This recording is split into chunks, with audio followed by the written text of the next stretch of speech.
NEET परीक्षा में धांधली का मामला बढ़ता ही जा रहा है। जी न्यूज लगातार इस मामले में देश भर के छात्रों की आवाज उठा रहा है।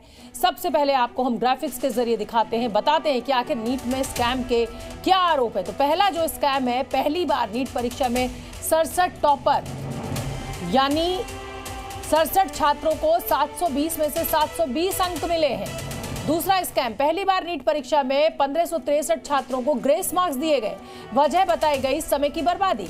तीसरा स्कैम, पैसे देकर मनपसंद सेंटर चुना गया। जी न्यूज ने बड़ा खुलासा करके बताया है कि किस तरह से गोधरा में सेंटर मैनिपुलेशन किया गया। हजारों किलोमीटर दूर के छात्रों ने 10 लाख रुपए देकर गोधरा का जय जलाराम सेंटर चुना।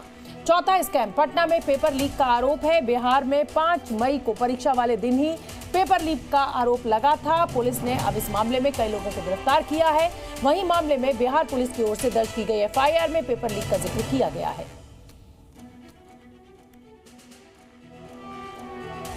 तो नीट परीक्षा में हुए घोटाले की परतें खुलती जा रही हैं और जो खुलासा हुआ है उससे ये बिल्कुल साफ है कि पूरे घोटाले का हेडक्वार्टर गोधरा था। जी न्यूज ने यह खुलासा किया था कि कैसे परीक्षा के लिए गोधरा में पसंदीदा सेंटर के लिए रिश्वत दी गई थी। ओडिशा, झारखंड, कर्नाटक जैसे राज्यों के छात्रों ने अपने घर से नजदीक सेंटर की जगह गोधरा के खास सेंटर को परीक्षा देने के लिए चुना गया था। तो ये नीट का गोधरा कांड जो है वो आपके सामने है। 26 छात्रों को भेजी थी जानकारी, कितने छात्रों ने ये चीटिंग की है। ओडिशा, झारखंड और कर्नाटक से आप समझिए कि गुजरात के गोधरा पहुंचे ये बच्चे एग्जाम देने के लिए। सेंटर में पास कराने की सेटिंग थी इन बच्चों की और इनके अभिभावकों की, और उसके लिए अभिभावकों ने 10-10 लाख रुपए तक दिए।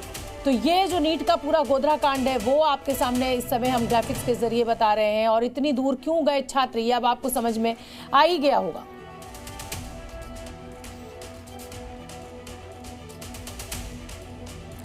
तो जी न्यूज लगातार पूछ रहा है कि क्या नीट घोटाले का हेडक्वार्टर्स गोधरा है, और ऐसा हम क्यों कह रहे हैं इसको आप ग्राफिक्स के जरिए आप जल्दी से समझिए। दरअसल नीट परीक्षा में सेंटर मैनिपुलेशन के मामले में 5 आरोपियों को गोधरा पुलिस ने गिरफ्तार किया है।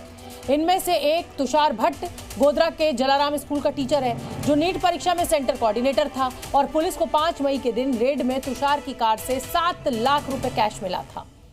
परशुराम रॉय, वडोदरा का कोचिंग सेंटर संचालक, इसके ऑफिस से 2.5 करोड़ लगभग 2 करोड़ 30 लाख की रकम मिली थी, चेक मिले थे। ये चेक बच्चों के माता पिता ने इसको दिए थे। पुरुषोत्तम शर्मा, प्रिंसिपल जय जलाराम स्कूल गोधरा का, एनटीए ने डिस्ट्रिक्ट कोऑर्डिनेटर बनाया था। नीट परीक्षा में डिस्ट्रिक्ट कोऑर्डिनेटर थे। आरिफ वोरा गोधरा का ही रहने वाला है। परशुराम ने आरिफ के जरिए बच्चों को भेजा था। तुषार को आरिफ ने कुछ बच्चों की डिटेल्स भी भेजी थी और फिर अभिभावकों ने 10-10 लाख रुपए देकर इस तरह की सेटिंग की थी। तो ये नीट घोटाले का जो हेडक्वार्टर है वो अब गोधरा है। तुषार भट्ट, परशुराम राय, पुरुषोत्तम शर्मा, आरिफ वोरा, आनंद विबोर, ये वो 5 नाम जिनकी गिरफ्तारी हो चुकी है। और किस तरीके से ये पूरा जो घोटाला है वो किया गया, ये आपके सामने। रवि अग्रवाल गोधरा से मेरे साथ जुड़ रहे हैं और साथ ही हमारे साथ जी न्यूज के संवाददाता अरविंद भी जुड़ रहे हैं। अरविंद कोर्ट कवर करते हैं तो मैं उनका रुख करूंगी, लेकिन उससे पहले गोधरा में रवि का मैं रुख करना चाहती हूँ। रवि, देखिए ये 5 लोगों के नाम सामने आ रहे हैं, मतलब कर्नाटक और दूर आसपास के राज्य नहीं, दूर दूर से लोग इस गोधरा के सेंटर, एग्जामिनेशन सेंटर को चुन रहे थे। और जिसको एनटीए ने कोऑर्डिनेटर बनाया था अब वही करप्ट हो गया, तो अब इसका क्या इलाज एनटीए कर सकता है? अब आप बताइए इसमें क्या अपडेट है आपके पास? बिल्कुल, अभी अपडेट यही है कि जो एनटीए ने जिनको कोऑर्डिनेटर बनाया था, पुरुषोत्तम शर्मा, जिनको गोधरा पुलिस ने नीट फर्जीवाड़े मामले में गिरफ्तार किया है, उन्होंने आज गोधरा कोर्ट में जमानत जो अर्जी थी वो दाखिल की थी। उसके ऊपर आज सुनवाई हुई।